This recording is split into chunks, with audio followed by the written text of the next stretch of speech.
Are you crazy? We're not going to kill our dog. The fastest way to resolve this is to euthanize the dog and get the finger out. The man had a section of his finger cut off by a table saw, and the family dog swallowed it. So now there were two questions. How do you get the finger out of the dog's stomach? And after that, can it still be reattached? It should be on iced, saline-soaked gauze, not in a dog's digestive juices. The man said he was a pianist and his fingers were critical. He told the team he'd accidentally cut off part of his finger on a table saw. Even worse, the piece that hit the floor was eaten by their pet dog. His wife brought the dog to the hospital, and the dog was quickly taken to CT. On the CT images, everyone could see the finger segment clearly. The ER doctor told him that if he wanted any chance of reattaching it, the piece had to be preserved and intact. But now it had been inside a dog's stomach surrounded by digestive fluid. Could it still be reattached? The man wouldn't let it go. He told the doctor that if the finger couldn't be put back on, his career would be finished. He couldn't accept that kind of loss, but the question was still the same. How were they supposed to get the finger out? The ER doctor suggested killing the dog, because that would be the fastest way to retrieve the finger. His wife collapsed emotionally. We're not going to kill our dog. Your dog. What are you saying? That your piano playing is more important than Matilda's life?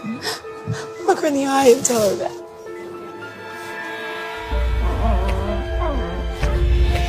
She held the dog tight and said there was no way she would let them kill it for a finger. George went stiff too. His finger was his career, but the dog was also family, and he didn't want the dog killed either. Time kept passing, and the longer the finger sat in stomach fluid, the greater the risk. In the end, the ER doctor came up with another option: do surgery on the dog and remove it from the inside. But the surgeon refused right away. This wasn't a veterinary hospital, and they weren't going to open up a dog. So the ER doctor called G. He knew an endoscope can retrieve objects without surgery. You pass a flexible scope into the stomach, use a snare loop to catch the object, and pull it out. He'd pulled all kinds of strange things out of human stomachs, but pulling a finger out of a dog's stomach was a first. Then they ran into the endoscopy nurse manager. She said policy didn't allow pets in the procedure room, but George was waiting, and every extra minute meant more digestion and a smaller chance of ever getting that finger back. In the end, she agreed. What happened next looked surreal. The dog was given an ID wristband and its patient information was checked. Someone even forced a tiny surgical cap onto its head.